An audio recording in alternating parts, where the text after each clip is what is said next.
patient care delivery to enhance their experiences and also provider experiences as well.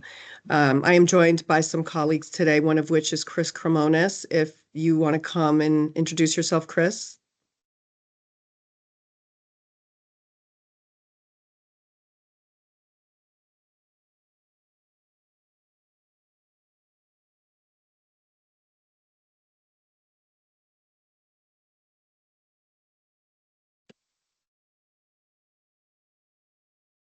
And then my other colleague is Frank, and he will introduce himself. Hi, everyone. Frank Daly. I have the Mid-Atlantic area, so I'll be working mainly with Harmony, New Directions, and Columbia Associates. Welcome. Thank you, Frank. And then also my colleagues that are going to be joining us from the medical side of the company is Phil Lee. He is a pharmacist. And also Joyce Chen. She is a psych APRN today.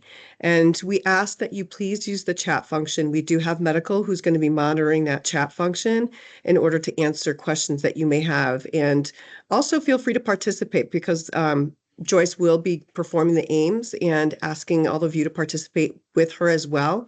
And so we'd love to see what your scoring looks like. So welcome and thank you again.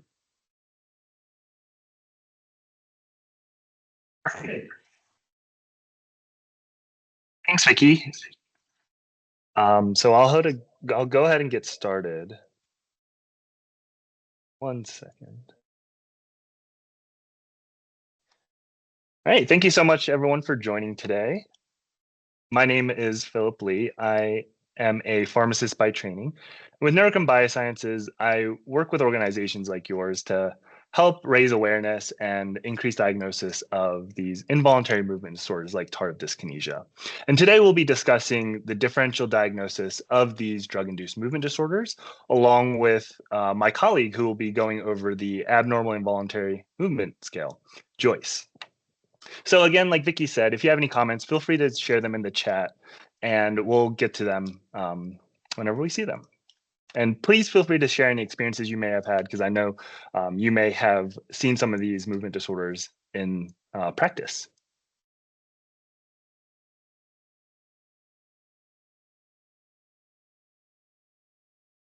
So jumping into it, there's two things I want you to take away from this slide. It's that these drug-induced movement disorders are caused by these a class of medications called dopamine receptor blocking agents. These DRBAs, in our world, it's going to be antipsychotics, first generation as well as second generation. But because you have dopamine receptors all across your body, medications like metoclopramide that are used to treat nausea may also cause these movement disorders. The second thing I want you to take away from this slide is this term EPS. And traditionally, it's been used as this umbrella term grouping these four movement disorders, akathisia, dystonia, drug-induced Parkinsonism, and tardive dyskinesia together. But as a medical community, we're sort of moving away from that. And that's because each of these movement disorders are distinct in that they each have their own pathophysiology, they present and they have different characteristics, as well as, most importantly, they are treated differently.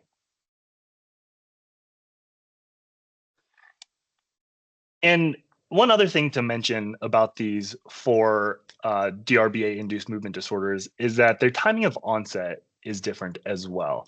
So starting from the top to the bottom, you have the shortest onset after a initiation of a DRBA, like an antipsychotic, which is going to be acute dystonia, which occurs hours to days after initiating therapy with a DRBA. And then you have acute akathisia and drug-induced Parkinsonism, which the onset is going to be days to weeks to months after initiation of therapy. And then you finally have TD, or tardive dyskinesia, at the bottom, which may be months to years after using an antipsychotic. And why are we talking to you about this today? Why is this a subject of the journal club? And that's because of this increasing trend in antipsychotic prescribing. There's been a fourfold increase in antipsychotic use over the past 25 years. And that's mainly due to two reasons. And that's because of the approval of these second generation antipsychotics, like or the atypicals, I should say.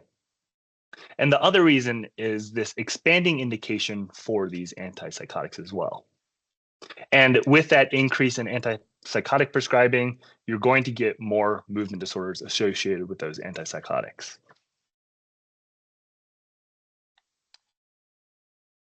And when the second generation antipsychotics or the atypicals came out, they were hopeful that you wouldn't see movement disorders anymore. Unfortunately, that wasn't the case. You can, looking at the annual incidence and prevalence rates, I won't get into the specific numbers, but the dark green, you have the first generation antipsychotics, which do cause more tardive dyskinesia. But you can also see in the teal and the light green that the second generations also cause tardive dyskinesia. So it didn't just go away. And at the bottom, I think it's an important fact to point out is that TD is estimated to affect at least 800,000 adults in the US. And to add on to that, we estimate that around 60% of those 800,000 adults are undiagnosed with tardive dyskinesia.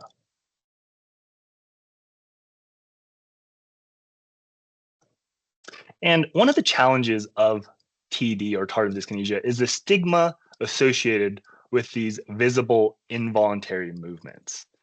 While your underlying serious mental illness may remain more internal, TD is outwardly noticeable, which can lead to embarrassment, reduced adherence to treatment, and even rehospitalization. This highlights the need for improved patient education and support. You can see here listed in some patients, TD is associated with more severe psychopathology, worse quality of life, lower levels of daily and leisure activities, as well as lower productivity, and increased morbidity and mortality. So as we go through the next few slides, we're going to show some videos of individuals with these drug-induced movement disorders. And I want you to imagine that this is someone sitting across from you on the bus or someone that you love, your friend or your family member. Imagine the feelings that they must feel with these involuntary movements and potentially the stigma that might be associated with those movements. So the next few slides will be going into what these drug-induced movement disorders look like. I'll show a video and then we'll also discuss treatments associated with them. So starting with acute dystonia. Dystonia is characterized by sustained muscle contractions, and that usually results in abnormal postures and twisting movements. It typically occurs acutely within hours to days of a DRBA initiation or a dose change. And you can see the movement phenomenology there, pulling, twisting, sustained and repetitive movements, typically around the neck and the head area. And some indications that point towards dystonia at the bottom bullet there are going to be torticollis, trismus, which is lockjaw, jaw opening, grimacing, blepharospasms, issues with the eyes, tongue protrusion, and some of the other clinical features, anxiety, dysphagia that it's associated with. So let's go ahead and take a look at a patient with dystonia.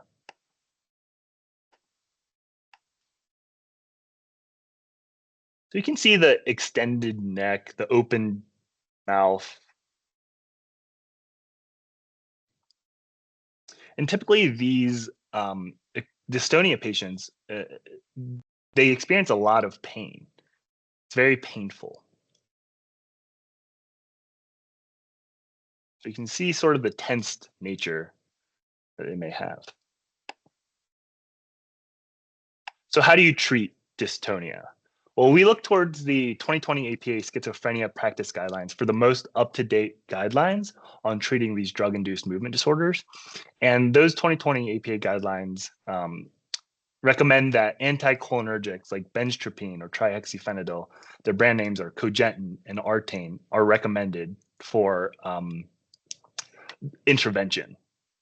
And antihistamines like diphenhydramine that have anticholinergic properties alongside their antihistaminic properties are also recommended. Other additional medication options include benzodiazepines. And another thing that's not in the practice guidelines is Botox, which is indicated for cervical dystonia as well as blepharospasms. And cervical dystonia is dystonia in the neck, so muscle cramps in the neck. And moving on to akathisia. And akathisia is characterized by an inner sense of restlessness, pacing, and an inability to remain still. And sort of unlike dystonia, which has a sudden onset, akathisia develops over days to months. And if untreated, it can severely impact a patient's quality of life and lead to treatment non-adherence. It can also lead to increased suicide risk as well, just because of how uncomfortable these patients are. It can be described as this irritating burning feature within the muscles. And sometimes it can be associated with stereotypies like foot tapping, shuffling, shifting your weight as well. And let's take a look at a patient with akathisia. So you can sort of see the rocking of the feet, tapping. She doesn't really want to be there. She's sort of wondering when she'll be able to get up and move and get out of the room. Oh, wow. You can really see the inner feeling of restlessness within this individual and that urge to move and that inability almost to stay seated.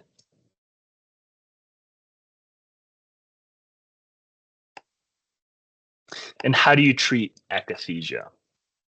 Again, looking at those 2020 APA guidelines, the treatment for akathisia, there's a few recommendations there. You can either lower the dosage of the antipsychotic medication or switch to a lower risk antipsychotic. But with these two options, you sort of risk destabilizing the patient's mental health.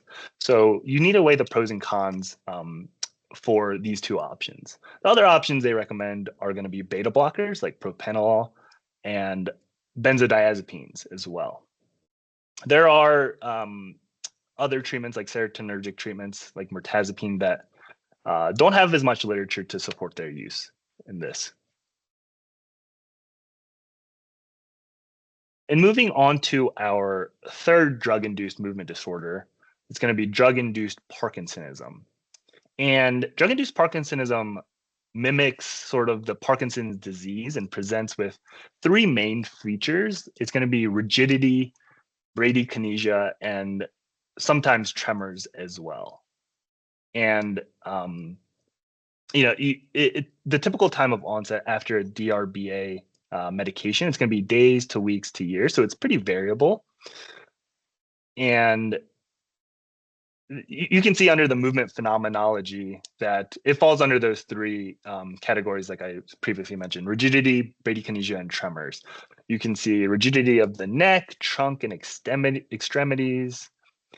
These individuals may have hypomimia or masking of the facial expression, reduced blink rate, that rigidity in the arm swing, so reducing the arm swing, shuffling or freezing gait when they walk, and something called rabbit syndrome, where they may have a tremor in their lower jaw where it mimics a rabbit chewing almost. And looking at a patient with drug-induced Parkinsonism, you can see that tremor in the hand, almost a masking of the facial expressions as well. Ideally, you'd want to complete an Ames exam, which Joyce will go over in a few minutes, abnormal involuntary movement scale, to positively identify whether this individual has drug-induced Parkinsonism. You want to look for, again, rigidity and bradykinesia and things of that nature.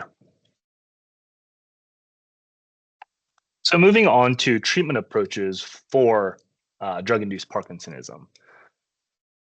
There the few options that you have, it's going to be lowering the dosage of the antipsychotic or switching the antipsychotic medication. Again, weighing the pros and cons of potentially destabilizing the patient's mental health. Another option you have is going to be the anticholinergics, again, cogentin or artane, or the generics benztropine and trihexyphenidyl. There's other medications like antihistamines, again, with anticholinergic property, or amantadine, that have less literature out there to support their use.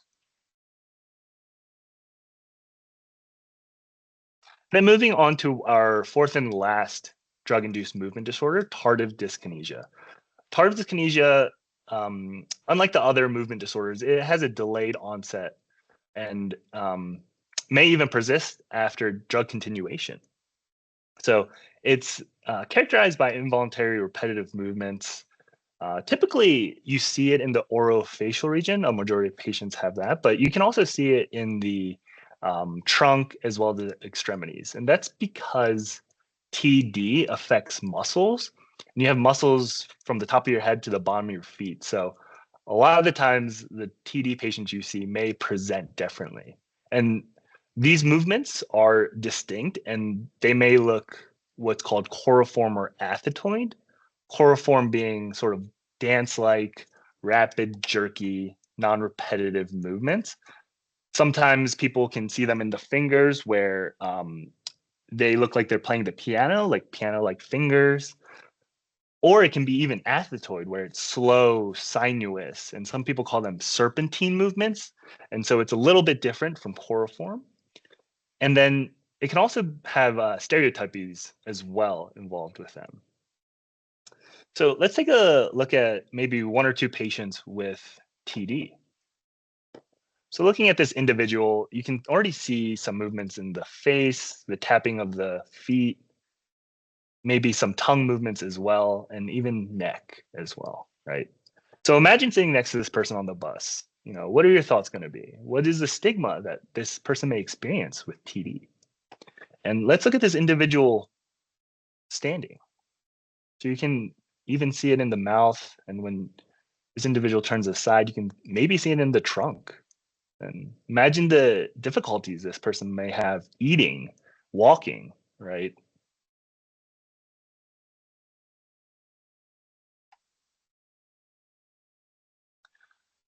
So how do you diagnose tardive dyskinesia?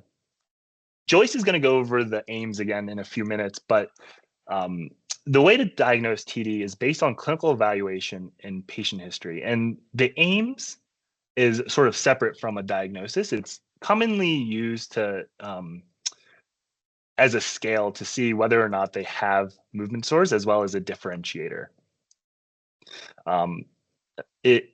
So looking at the DSM-5 criteria, that's the only way to diagnose TD. And in the DSM-5 criteria, it states that movements must be present for at least 4 weeks.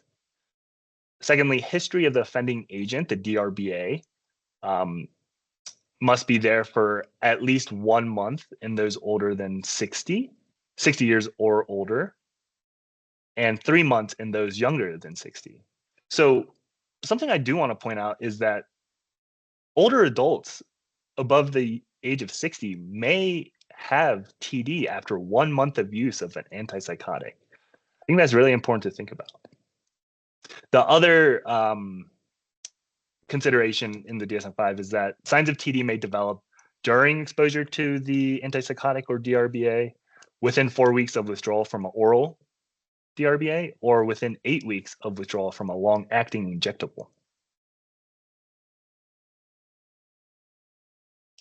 So what are the treatment recommendations for tardive dyskinesia? There's 2 FDA-approved medications to treat TD. That's going to be on the left side of your screen, valbenazine or deuterated tetrabenazine.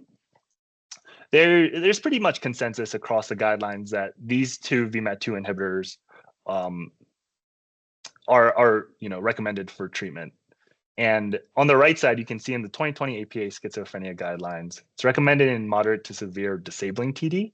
It can be considered in mild TD.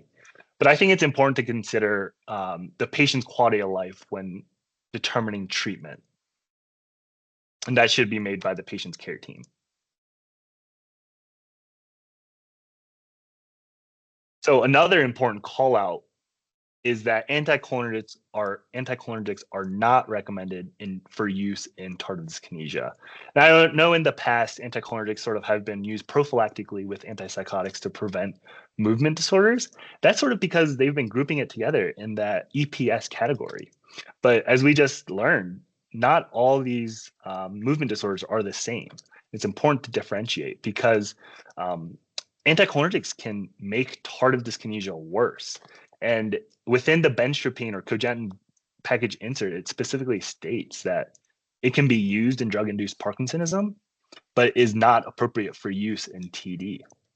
It's also in the Beers criteria for older adults that it can increase risk of dementia, fall risk as well, and may have cognitive decline associated with it. And I want to end off that, again, differential diagnosis is necessary for appropriate treatment. A one size doesn't fit all. And that's sort of the work that we're doing, in that we're trying to educate to raise the awareness of these disease states. And now I want to turn it over to my colleague Joyce to go over the abnormal involuntary movement scale. All right, Phil, thank you so much for teeing that up nicely for us. So, like Phil talked about, now we all have a better understanding of why it's important to be assessing for tardive dyskinesia. So how exactly do we do that? So I'm going to be talking through the Ames exam with the abnormal involuntary movement scale, like Phil has mentioned. But before that, just want to let everybody know that I'm a psych nurse practitioner, and my practice background is severely mentally ill and homeless patients. And the reason I mentioned that is because it's going to come into play as we talk about how to do the Ames, because a lot of the Ames can be tailored for your specific practice setting. So we'll talk through about what some of those modifications may look like. So to give you a little bit backstory about when is appropriate to do the Ames. So according to the APA schizophrenia guidelines, every patient that is on a DRBA, again, commonly antipsychotics in our psychiatric world, should be assessed either formally or informally at every visit. Now, once you do a structured Ames exam, at least at baseline, and at least annually for everybody who is on a DRBA. Now, for those that are at higher risk for tardive dyskinesia, those patients should be assessed at least every 6 months, if not sooner. So then begs the question, who is considered to be at higher risk? It actually may be more patients than you might have initially thought. So those that have been on a first generation antipsychotic, makes sense. They're a lot more potent DRBAs than our second generation antipsychotics. Those that have been on multiple antipsychotics in the past, because we're always thinking about that cumulative exposure to antipsychotics. And then those that have been on an anticholinergic medication in the past, again, that's benztropine, cogentin, Artane, or trihexyphenidyl, typically in our psychiatric world. But also consider things like this: people who have a history of substance use.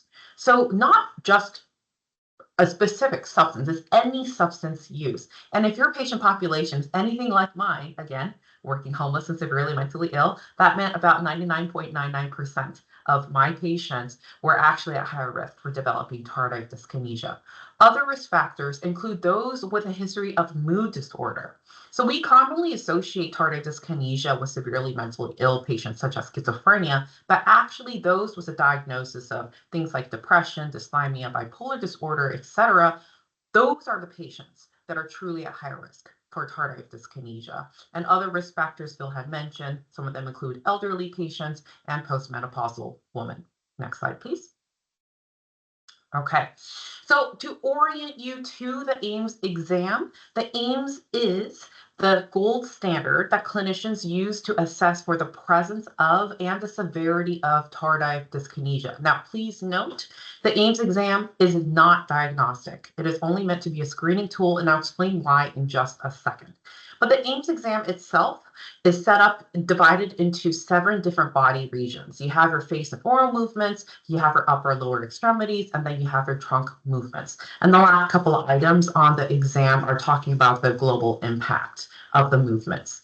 For items 1 through 7, the clinician rates the severity of the movements from 0 to 4, 0 being no movements whatsoever, 4 being the most severe. Okay, and then at the end, you add up all the individual scores and you get a total AIMS score. So ultimately, you can have a max score of 28. Okay, next slide, please.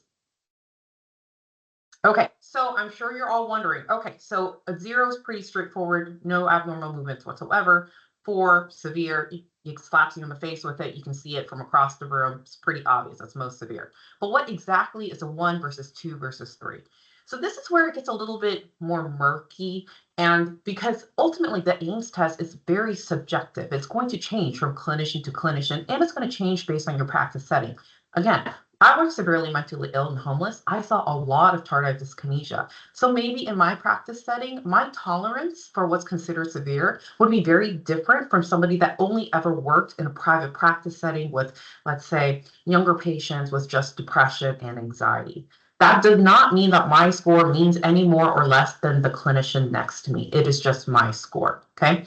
So as we go through this, I'll give you all helpful tips on how to start calibrating your eye to help you become internally consistent with what you think a 1 versus 2 versus 3 is. Because the thought of how to use the AIMS is that you are, as a clinician, are the ones that are administering this test to the same patients over and over again over time. What we're trying to look at is the trends over time. Are these scores becoming higher, lower? Does the tardive dyskinetic movements, are they improving or are they worsening? That's really what we're concerned about. And I'll explain to you in just a moment why we don't put as much stock into the actual score itself.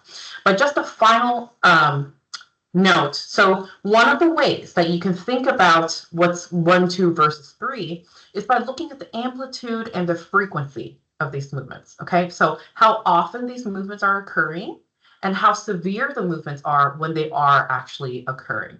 Okay, so keep that in mind as we go forward. Next slide, please. Okay. So I just said that the actual score itself doesn't really matter so much. And truthfully, it really doesn't tell us if somebody has mild, moderate, or severe tardive dyskinesia. It is just that, a score. And this is why. I'll give you an example. Say you have patient A with severe movements in just the tongue. Nowhere else in the body, just the tongue. It's so severe to the point that this particular individual cannot chew, they can't swallow, they can't drink any water. Okay? Score of 4 in one region, 0 everywhere else. Their total AIMS score is a 4. Now, let's say you have patient B, and they maybe have very mild, maybe almost you can't even tell this abnormal movement in their mouth, maybe very minor lip puckering, like this. Like you can't even tell necessarily that anything is happening, but you think something might be. That might be a 1. Maybe they have some shoulder shrugging here and there. Again, you can't really tell if there's something happening or if it's extreme normal. So you might score that as a 1. And then maybe their legs are shifting back and forth a little bit, and maybe they have some minor toe flaring. So all in all, they have a score of 1 in 4 different body regions. Their total score is also going to be a 4. Now, if I were to ask you as a clinician, between patient A and patient B, which movements impact the patient's quality of life more, I would imagine that a majority of you would say patient A's movements are more impactful for them, even though both of their scores is a 4. And that, again, just goes to show why a 4 is not a 4 is not a 4, and tardive dyskinesia presentation varies so widely between patients. So therefore, that's why we mostly use the AIMS to see a trend about these movements. Okay, next slide, please. Okay, so with that said, one final note I want to make about the AIMS is that it's assessing for abnormal involuntary movements. Okay, so we're not scoring anything that is a regular rhythmic tremor, such as you might see with pill rolling associated with drug-induced Parkinsonism. We're only looking for abnormal involuntary movements. Okay. So with that said, we're going to jump straight into how to actually conduct the AIMS exam. Now, I'm going to go through the gold standard way because, of course, we should always learn best practice how to do it.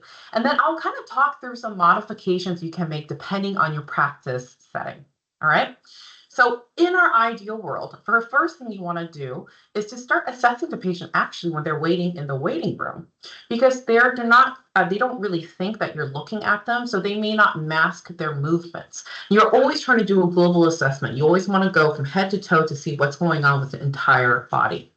And then you take the patient back from the waiting room to the office, and there already you can start assessing their gait and their balance, etc. You want them to sit in a chair, ideally with no arms, so they can't grab onto the arms to mask some potential hand movements.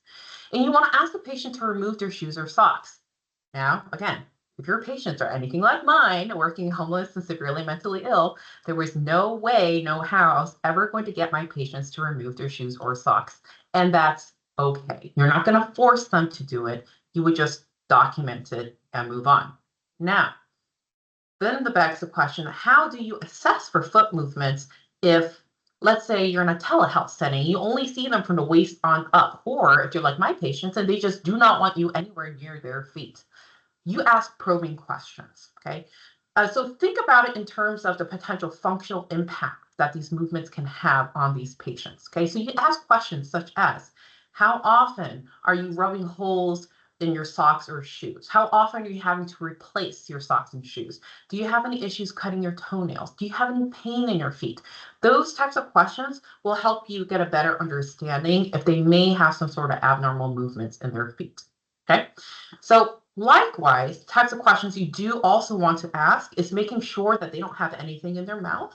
And you want to document if they have any pain in their mouth or if they have any dentures or anything like that, because certainly those things can look very similar to tardive dyskinetic movements. Now, if they have dentures, doesn't mean you don't do the aims. You still do. You just document it and move on, right? Okay, next slide, please. Okay, so we're going to be playing a series of videos just to give you a visual of what I'm going to be explaining, but I'm going to be talking over them as the videos are playing. Okay, so here we're going to see the patient and provider, and already you can see the camera is panning up from the feet on up to the face because we're always doing that global assessment. So the patient is in the waiting room right now, and the provider is going to bring the patient back to the office. All right. And then when the provider brings the patient back to the office, she's going to ask the patient to sit with the feet about shoulder width apart and dangle the hands over the knees, not grabbing onto the knees, because again, that can mask the movements. You want to try to have the patient dangle over. Now, let's say you're in a telehealth setting. And again, maybe the camera is way off in the corner. Maybe the camera is right up in the face, so you can't see anything else. How do you get this view? Couple different things you can do. You can ask the patient to move their camera, oftentimes on a phone, to the hard surface. So on the side of the desk, on the side of the bed, on the floor, leaning against the wall, whatever you have to do, and you have the patient step back until you can see their full body. Okay, so now the provider is asking the patient some probing questions. Do you notice any abnormal movements? Do you have anything in your mouth, etc.? If you're in a telehealth setting, or let's say you're doing a video or phone consultation, you can't see the patient, that first resource I sent out, the Mind TD questionnaire, that front page of it has some great probing questions that you can ask your patient to start assessing if they might have some sort of abnormal movements. It's not part of the AIMS exam, but it certainly helps you get a picture of whether or not they may be at risk or may have some of those movements. Okay, next slide, please. Okay, so we've had the patient walk into the office, we've had the patient sit, and so the next thing we're going to have to do, if the video will load, is we are going to have the patient open up their mouth. Okay, so I think the video is lagging right now, but that's okay, we don't need it. So when we have the patient open up their mouth, the key thing is you want to make sure the patient is, that you as a provider are opening up your mouth the same length of time you want the patient to open up their mouth. And I'll tell you why. Okay, if everybody can look at my screen really quickly. Patient, can you please open up your mouth? That's what they're going to do. They're going to give you 0.1 seconds of them actually opening up their mouth, and then you'll never get them to open up their mouth again during the session, okay? Keep in mind that doing a lot of these movements and asking to perform these things can be very embarrassing for the patient. So make it fun, make it lighthearted, and do the movements for the same length of time that you want them to do it. Let's say you have a developmentally delayed client.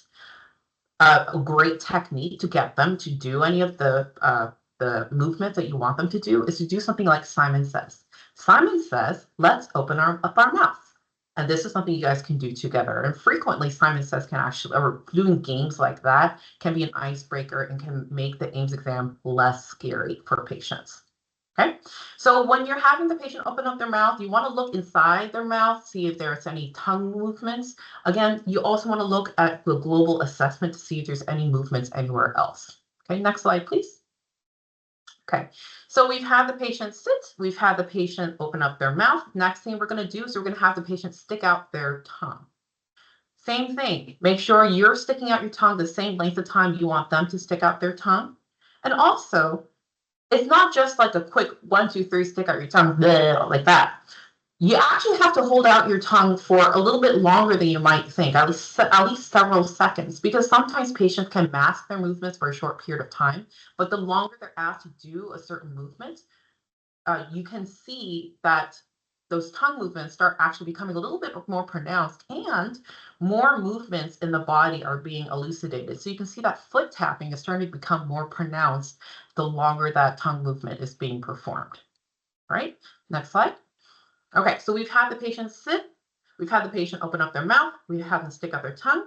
Next thing we're going to do is do the finger activation maneuver. Okay, so what we're going to do is one at a time, we're going to ask the patient to hold out their hand, tap their finger to their thumb as fast as they can. Now, what the patient thinks you're doing is trying to see how well they can tap their fingers to their thumb. And sure, you know, if you can do it very slowly, then that's an indication of bradykinesia or slowness of movement, which is more associated with drug-induced Parkinsonism. But actually, what we're trying to do is activate any movements that might be occurring elsewhere in the body. So if you take a look at the video, you can see as the patient's doing the hand movement, that lip puckering, that smacking is becoming much more prominent. Those foot tapping movements are becoming much more prominent as well. Okay, so really, when we're doing this activation maneuver and we have them switch their hand to do it on this other side, we're actually really looking at that global assessment. We're looking everywhere else in their body. Next slide. All right, so the next thing we're going to do, so we've sat the patient, we've had the patient open up their mouth, stick out their tongue, finger tapping, is we're going to do the cogwheel rigidity test. If you've ever done a neuro exam, this is going to look very familiar to you. You place one hand on the patient's elbow, another one on their wrist, and you ask the patient to relax while you gently rotate the patient's arm up and down. And what you're looking for is for any sort of rigidity, which could be a sign of drug-induced Parkinsonism.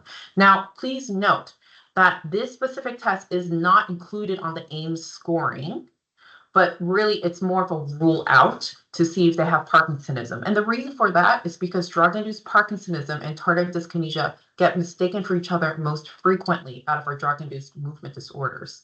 So if you look on the back side of that Mind2D questionnaire I handed out, actually, you'll see a checklist of tardive dyskinesia symptoms versus drug-induced Parkinsonism symptoms, and that can help you tease out what the patient may have if you're getting stuck. And the reason that's important is because the treatment options for both are very different. And if you accidentally treat one with the wrong thing, you could potentially worsen or exacerbate the movements. Final note about this. Now, again, I worked homeless, severely mentally ill. My patients were very paranoid, and there was no way they were going to let me close enough to them to touch them to do something like this. If that is the case, that's okay. You just document it and move on. Next slide, please. Okay, we've had the patient sit, open up their mouth, stick out their tongue, finger activation, cogwheel rigidity. Now we're going to have the patient stand. Okay, I have issues with this video. I'm sure you guys can all figure out why. If you have a patient with balance or gait issues, please do not remove their assisted walking device away from them, or make sure that you're hovering over them, you have a railing next to them, you put the chair in front of them, you have a gait belt around them, something to ensure that they're not a fall risk. All right. Now, I was not consulted in making of this video, but this is what we have. So these are good lessons for us just all to remember that we're always considering the patient's safety. The reason why we do ask the patient to stand is, again, to do that global assessment, particularly looking at any truncal movements. You can oftentimes see like gyration of the hips. You can see truncal swing, rocking back and forth, things like that. Now, let's say you do have a patient who's bedbound, wheelchair-bound, paraplegic, whatever the case may be. That does not mean you don't do the AIMS. You still do it. You just adapt it for your circumstances. Again, really asking those probing questions to see if they may have any abnormal movements if they cannot stand up. Okay, next slide, please.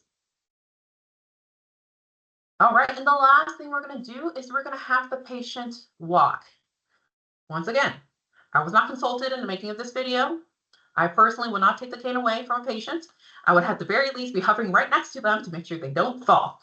But assuming that you're not doing all that, you really don't need the patient to walk too far, really just a couple of steps. I know our offices typically are just little tiny cubicles. There's not a lot of room for them. Another great time is when they're walking back from the waiting room to the office. You can do your assessment then. There's no reason why you cannot split up the AIMS exam to make it as efficient as possible for both you and the patient. So these last two videos I'm showing right now, the standing and the walking, you can start that even before you officially do the AIMS exam. Okay, so with that said, that is the entire AIMS exam. It's pretty straightforward. So now what we're going to do is we're going to jump into how to score the AIMS exam. So if everybody can pull out that AIMS tear-off sheet that I sent out in the chat, or if you have a pencil and a paper or some sort of writing utensil, take out your phone and text it to yourself, whatever. What we're going to do now is we're going to go through an actual patient. And we're going to do the AIMS assessment all together from head to toe, items 1 through 7. And what I want everybody to do is to take note of what you put down in each individual section, and then type into the chat whatever you think the patient has, whether it's 0, 1, 2, 3, or 4. And we're going to start calibrating our internal eye together on what we consider to be 1, 2, 3, or 4. Okay. Please note, again, your score may not match up with the providers next to you, and that's okay. We are more so focused that you are internally consistent with yourself. Okay, with that being said, here we have our patient who was actually enrolled in our clinical trial studies. 41 years old, diagnosis of schizophrenia, and what's of interest is that this patient is not currently on an antipsychotic medication. So it's, once again, it just goes back to Phil's point that you don't currently have to be on an antipsychotic to be diagnosed as tardive dyskinesia. It's possible that she was on one in the past, especially with that diagnosis. Okay. And I'm seeing a note that you can't open up the attachment. That's okay. Rachel will put a link to the website where you can download this on your own as well. And at the very end, I'll talk about some additional resources that are very, very helpful if you would like more information about this. So for now, what I'm going to do, again, we're going to go through this line by line. Okay, so we're going to start with item 1. So as Phil's playing this video, I want everybody to just take a look at the face. And when I talk about face, I'm only referring to the cheeks on up. Okay, so ignore everything that's happening with the mouth or jaw or tongue, only looking from the cheeks on up. I want you to type into the chat what you think this patient has. Again, don't be worried about what the person next to you puts. You just want to be consistent with yourself. We talked about amplitude and frequency. One of the other ways you can think about this is by imagining you're on a bus. How far away do you have to be from the patient on this bus to see these movements? If you can sit on the other side of the bus and you can see those movements clear as day, probably going to be closer to a 4. If they have to be sitting right next to you before you can see anything, maybe closer to a 1. And then 2 or 3 could somewhere in between, depending how far away they would have to sit from you on a bus in order for you to see anything abnormal. Okay, so we're gonna play this one more time. And again, if you want to, feel free to type into the chat to think what you think this score might be. Again, if you're feeling shy or nervous, that's okay. No worries. Okay, and if you don't think it's anything at all, feel free to say 0.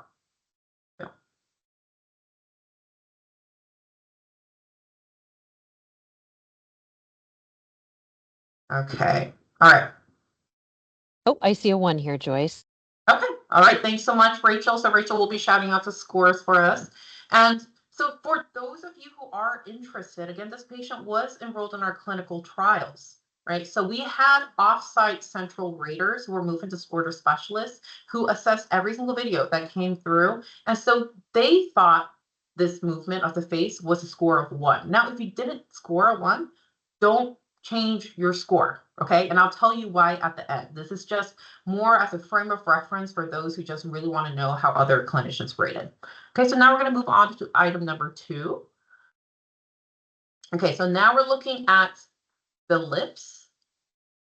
Okay, so try to ignore whatever's happening in the jaw, just looking at the lips. What do we think this is? And then once you're done with that, look at item number 3, which is just looking at the jaw. Now, I know trying to differentiate between what's lip movements versus jaw movements can be really hard to tease out. And if anybody would like any more additional training on this, we do have an entire patient video glossary, which goes over hundreds of different patient videos for different types of movements within each body part. So we're certainly happy to have a one-on-one on that if that's of interest.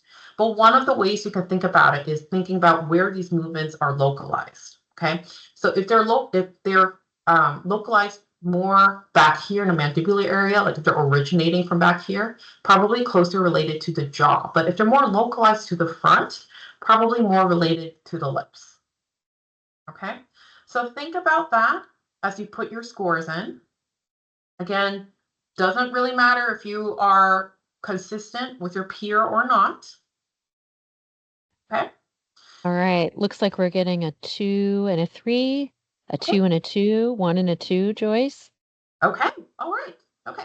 So a little bit of difference, but you can see that nobody's out here putting this as a 4 or anything like that, right? So we're all pretty within range of each other. And this is what our central raters themselves put, if anybody's interested. Item 2 was a 1. Item 3 was a 2. All right. So we'll move on to the next slide. Again, do not change your answer if you do not put this. Just write down your answer because we're going to add it all up at the end. So now we're moving on to the tongue. So as we're looking at the tongue, what are we seeing? The longer the patient's being asked to open up the mouth and stick out the tongue, the more pronounced the movements become over time. Once again, emphasizing the fact that when you have the patient open up the tongue, actually have them stick out their tongue for a couple of seconds, like maybe longer than you would think. Okay. So now feel free to type into chat what you think this is. So we already went over a couple different techniques on how to differentiate 1, 2, or 3. If you're still hesitant between 2 different numbers, you can think about it this way. What is the potential functional impact of these movements to the patient?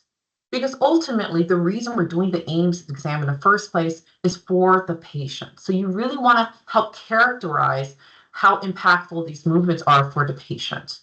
Okay, so you don't have to be conservative about this. You don't win an award, or you don't like bank up points or anything like that. You can score one way or the other. What we're looking at is trends over time.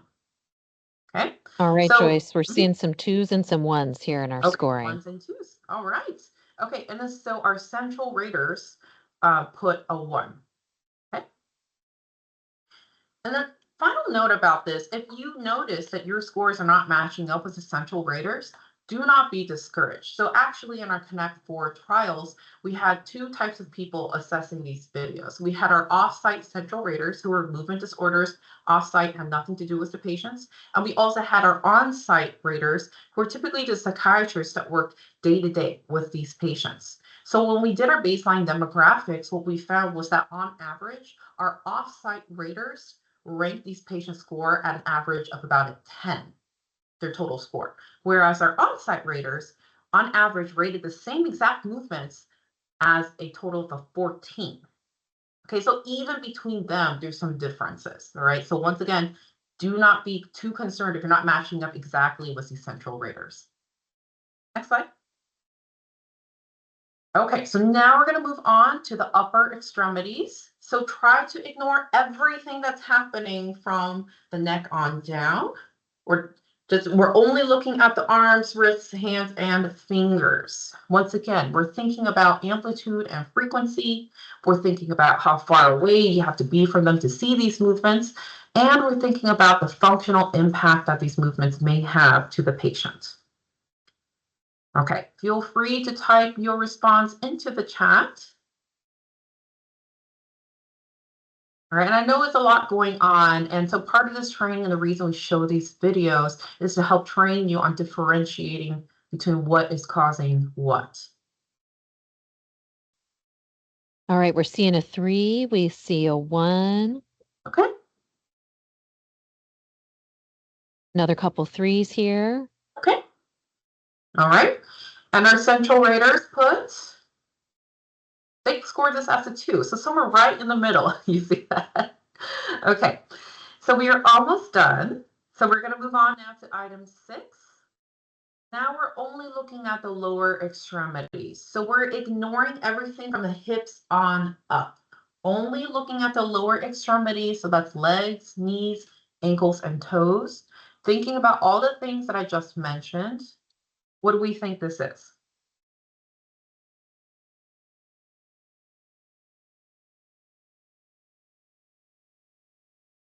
Okay. And again, I know it's hard to tell because you can see some swaying movements there too. And definitely some of those hand movements, but don't let that distract you. All right, Joyce, it looks like there's consensus around a 2. We have some 2. folks identifying a 1. Okay, so 1s and 2s. Okay, and our central raters put a 2. All right. Okay, you guys you see it, the more you do this, the more comfortable you are feeling about this. Okay, and our last item is item number 7, looking at the trunk. So the trunk includes necks, shoulders, and the hips. And I know this one's a little bit hard to tease out between what's the legs are causing and what's the trunk.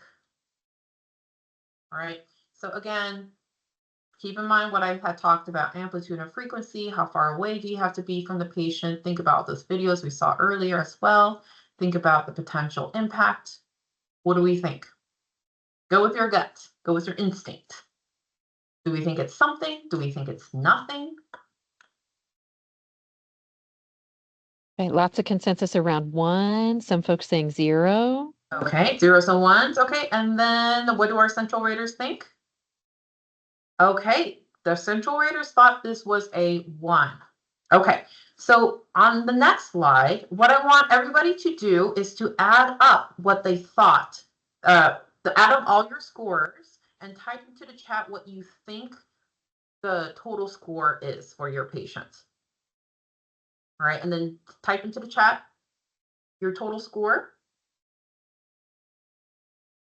Okay, and again, if your score did not match up with the person's next to you, so if it does not match up with the central raters, that is fine. Okay, Oh. and go ahead, Rachel. I was just going to say, I think we're seeing some 10s, some 9s, 12, 11. Lots of participation from folks. Okay, wonderful. Thank you all so much, by the way, for participating. I know it can be really scary to put yourself out there, but hopefully you've kind of been rewarded by hearing what your fellow clinicians are putting down. So looks like we're getting a range somewhere between 9 to 12. And the central raters themselves, they scored this particular patient as a 10. So what does that tell us, right? Like nobody scored these movements as a 28. Nobody scored them as a 0 or a 1 or a 2. Okay, so on average, we're all pretty much around the same ballpark. So really on the individual scores, it doesn't matter so much what you put, it's that total score. And in general, it's going to be pretty similar to whatever other clinicians are putting. Okay, so we can go on to the next slide. Okay, so with that said, just to wrap up everything in a pretty bow, treatment recommendations, Phil already did a great job of talking over them. The only thing I do want to mention is that look at what's not recommended for treatment of tardive dyskinesia. Changing the antipsychotic medication or discontinuing the antipsychotic is not recommended because tardive dyskinesia most frequently is a chronic irreversible condition, meaning then you would have 2 problems instead of 1. Okay, and so with that said, today, you learn how to differentiate between different drug-induced movement disorders and have a better understanding, hopefully, of how to perform the aims and most importantly, when to perform the aims. So again, that's at least at baseline and annually for patients on a DRBA and at 6 months for those that are at higher risk. Okay, and if you are wanting more resources on any of these topics, aside the ones that I already mentioned, here's 3 great resources. These are all completely free to you as a clinician.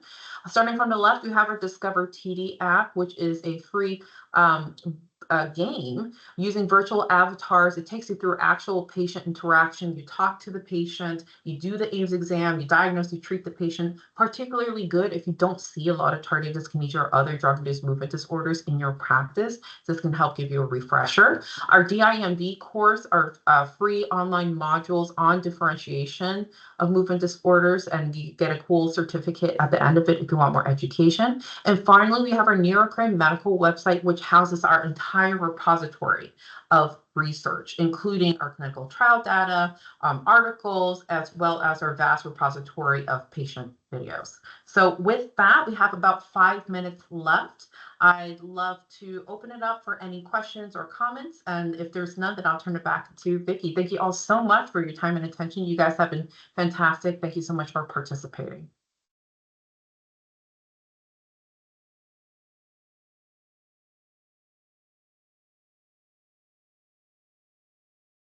So if there's no additional questions, if you happen to think of something in the near future, please feel free to reach out to Karen, Felicia, or Dr. Wakeham. They know how to get a hold of us. We're more than happy to answer any questions that you might think of down the road.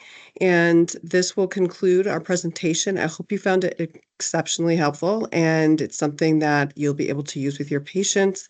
And we very much appreciate your time. And again, thank you, Alicia, Karen, Derek, and Dr. Wakeham for giving us this opportunity. I hope you enjoy your weekend. Thank you. Thanks, everyone. Thank you. That was great. Thank you. Thank you.